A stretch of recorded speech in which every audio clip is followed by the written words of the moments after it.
ಚಿತ್ರಕಲಾ ಪರಿಷತ್ತಿನ ಲಲಿತಕಲಾ ಕಾಲೇಜಿನ ಅಂತಿಮ ಪದವಿ ಪ್ರದರ್ಶನವಾದ ದೃಶ್ಯೋತ್ಸವವು ಏಪ್ರಿಲ್ 2 ರಂದು ಪ್ರಾರಂಭವಾಯಿತು ಮತ್ತು ಏಪ್ರಿಲ್ 6 ರವರೆಗೆ ನಡೆಯುತ್ತದೆ. ಪ್ರದರ್ಶನದಲ್ಲಿರುವ ಕೃತಿಗಳು ಯಾವುದೇ ಸೂಚನೆಯಾಗಿದ್ದರೆ ಈ ವಿದ್ಯಾರ್ಥಿಗಳ ಬ್ಯಾಚ್ ತಮ್ಮ ಛಾಪು ಮೂಡಿಸಲು ಸಿದ್ಧವಾಗಿದೆ. 68 ವಿದ್ಯಾರ್ಥಿಗಳು ಅನ್ವಯಿಕ ಕಲೆ ಮತ್ತು ಅನಿಮೇಷನ್ ಎಂಬ 2 ವಿಭಾಗಗಳಲ್ಲಿ ತಮ್ಮ ಅಂತಿಮ ವರ್ಷದ ಯೋಜನೆಗಳನ್ನು ಪ್ರದರ್ಶಿಸುತ್ತಿದ್ದಾರೆ ಮತ್ತು ಪ್ರದರ್ಶನದಲ್ಲಿರುವ ಕೆಲಸದ ವ್ಯಾಪ್ತಿಯು ಗಮನಾರ್ಹವಾಗಿದೆ. ಪ್ರದರ್ಶನವು ಕೆಲಸದ ಜೊತೆಗೆ ಉತ್ಪನ್ನ ವಿನ್ಯಾಸ, ವಿಡಿಯೋ ಸಾಕ್ಷ್ಯಚಿತ್ರಗಳ ಜೊತೆಗೆ ಪ್ಯಾಕೇಜಿಂಗ್ ಪರಿಕಲ್ಪನೆಗಳು ಮತ್ತು ದೃಶ್ಯ ಸಂಶೋಧನಾ ಯೋಜನೆಗಳೊಂದಿಗೆ ಜಾಗವನ್ನು ಹಂಚಿಕೊಳ್ಳುವ ಗ್ರಾಫಿಕ್ ವಿನ್ಯಾಸ ತುಣುಕುಗಳನ್ನು ಪ್ರಸ್ತುತಪಡಿಸುತ್ತದೆ. 4 ವರ್ಷಗಳ ಕಲಿಕೆ, ಪ್ರಶ್ನಿಸುವುದು ಮತ್ತು ನಿರ್ಮಾಣವು ಈಗ ಎಲ್ಲರಿಗೂ ನೋಡಲು ಮುಕ್ತವಾಗಿರುವ ಕೆಲಸದಲ್ಲಿ ಪರಾಕಾಷ್ಠೆಯನ್ನು ತಲುಪಿದೆ. ಈ ವರ್ಷದ ದೃಶ್ಯೋತ್ಸವವನ್ನು ವಿದ್ಯಾರ್ಥಿಗಳು ಸೃಜನಶೀಲ ಕೈಗಾರಿಕೆಗಳನ್ನು ಮರುರೂಪಿಸುವ ಪರಿಕರಗಳೊಂದಿಗೆ ಎಷ್ಟು ವಿಶ್ವಾಸದಿಂದ ತೊಡಗಿಸಿಕೊಂಡಿದ್ದಾರೆ ಎಂಬುದು ಈ ಬಾರಿಯ ದೃಶ್ಯೋತ್ಸವವನ್ನು ಪ್ರತ್ಯೇಕಿಸುತ್ತದೆ. ಹಲವಾರು ಯೋಜನೆಗಳು ಕೃತಕ ಬುದ್ಧಿಮತ್ತೆ ಮತ್ತು ತಂತ್ರಜ್ಞಾನವನ್ನು ನವೀನತೆಯಾಗಿ ಅಲ್ಲ, ಆದರೆ ಪರಿಗಣಿತ ವಿನ್ಯಾಸ ಚಿಂತನೆಯ ಪ್ರಕ್ರಿಯೆಯ ಭಾಗವಾಗಿ ಸಂಯೋಜಿಸುತ್ತವೆ. ಈ ವಿದ್ಯಾರ್ಥಿಗಳು ಕೇವಲ ಉದ್ಯಮದ ಪ್ರವೃತ್ತಿಗಳೊಂದಿಗೆ ವೇಗವನ್ನು ಕಾಯ್ದುಕೊಂಡಿಲ್ಲ, ಬದಲಾಗಿ ಅವರೊಳಗೆ ಸಕ್ರಿಯವಾಗಿ ಕೆಲಸ ಮಾಡಿದ್ದಾರೆ. ಈ ಪ್ರದರ್ಶನವು ಕಲಾತ್ಮಕತೆಯನ್ನು ಮೀರಿ ಮಹತ್ವವನ್ನು ಹೊಂದಿದೆ. ಈ ವಿದ್ಯಾರ್ಥಿಗಳಲ್ಲಿ ಅನೇಕರಿಗೆ ಇದು ವೃತ್ತಿಪರ ಪ್ರಪಂಚದೊಂದಿಗೆ ಅವರ ಮೊದಲ ಗಣನೀಯ ಸಂಪರ್ಕದ ಹಂತವಾಗಿದೆ. ಒಂದು ದಿನ ಅವರನ್ನು ಉದ್ಯಮಕ್ಕೆ ಕರೆತರುವವರು ನೋಡಬಹುದಾದ ಅವಕಾಶ. ಆ ಉದ್ದೇಶದ ಪ್ರಜ್ಞೆಯು ಪ್ರಸ್ತುತಪಡಿಸಿದ ಕೃತಿಯಲ್ಲಿ ಸ್ಪಷ್ಟವಾಗಿ ಕಂಡುಬರುತ್ತದೆ. ದೃಶ್ಯೋತ್ಸವವು ಕೇವಲ ವರ್ಷದ ಅಂತ್ಯದ ಔಪಚಾರಿಕತೆಯಲ್ಲ, ಇದು ಪ್ರತಿಯೊಂದು ಅರ್ಥದಲ್ಲಿಯೂ ಒಂದು ಆರಂಭವಾಗಿದೆ. ಪ್ರದರ್ಶನವು ಏಪ್ರಿಲ್ 6 ರವರೆಗೆ ಬೆಂಗಳೂರಿನ ಕುಮಾರಕೃಪಾ ರಸ್ತೆಯಲ್ಲಿರುವ ಚಿತ್ರಕಲಾ ಪರಿಷತ್ತಿನಲ್ಲಿ ಸಂದರ್ಶಕರಿಗೆ ತೆರೆದಿರುತ್ತದೆ. ಜಗದೀಶ್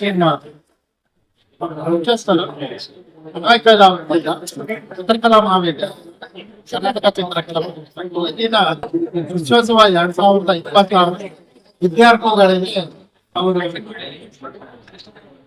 ಕಾಲೇಜಿನಲ್ಲಿ ಏನು ಕಲಿತಿದ್ದಾರೆ, ಅನ್ವಯ ಕಲಾ ವಿಭಾಗ ಆಗಿರ್ಬೋದು, ಅನಿಮೇಷನ್ ವಿಭಾಗ ಆಗಿರ್ಬೋದು, ಅವತ್ತೊಂದು ಪ್ರತಿಭೆಯನ್ನ ಮೂಡಿಸೋದಕ್ಕೆ ಒಳ್ಳೆಯ ಅವಕಾಶ ಅವರಿಗೆ. ಅದರ ಮತ್ತೆ ಎರಡನೇ ವಿಷಯ ಏನಂದ್ರೆ ಕಂಪನಿಗಳು ಅಂದ್ರೆ ಇಂಡಸ್ಟ್ರೀಸ್ ಕಂಪನೀಸ್ ರಿಕ್ವೈರ್ಮೆಂಟ್ ಡಿಸೈನರ್ಸ್ ಆಗಿರ್ಬೋದು, UX ಡಿಸೈನರ್ ಆಗಿರ್ಬೋದು, ವಿಡಿಯೋ ಎಡಿಟರ್ ಆಗಿರ್ಬೋದು, ಇಲಸ್ಟ್ರೇಟರ್ ಆಗಿರ್ಬೋದು, ಮತ್ತೆ ಫೋಟೋಗ್ರಾಫರ್ ಆಗಿರ್ಬೋದು.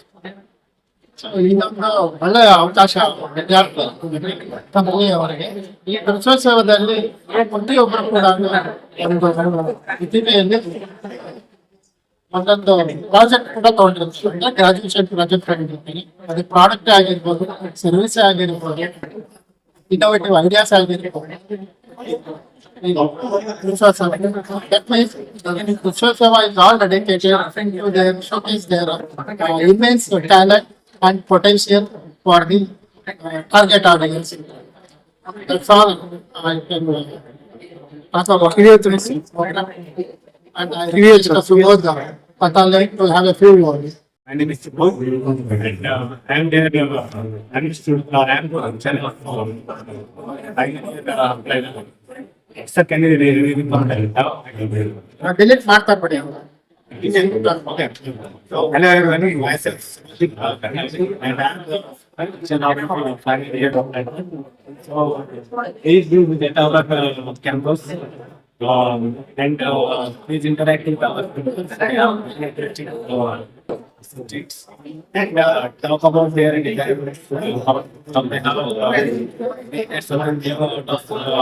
things and what they have done.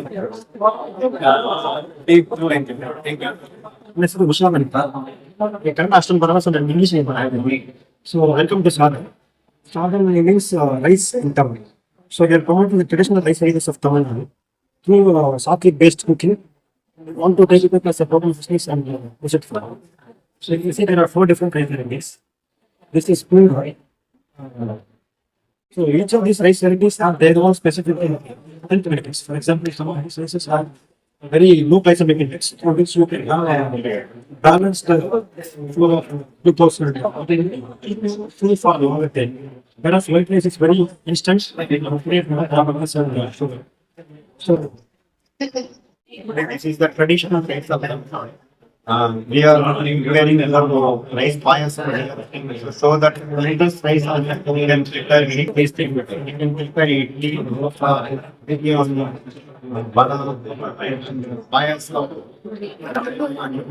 everything we can prepare with this things. But traditionally it was buying families. British India. This land for this rice, that's it. It was a traditional practice. But here, when once again we are developing this, we are introduced. In our efforts to bring this rice to the front side. Thank you for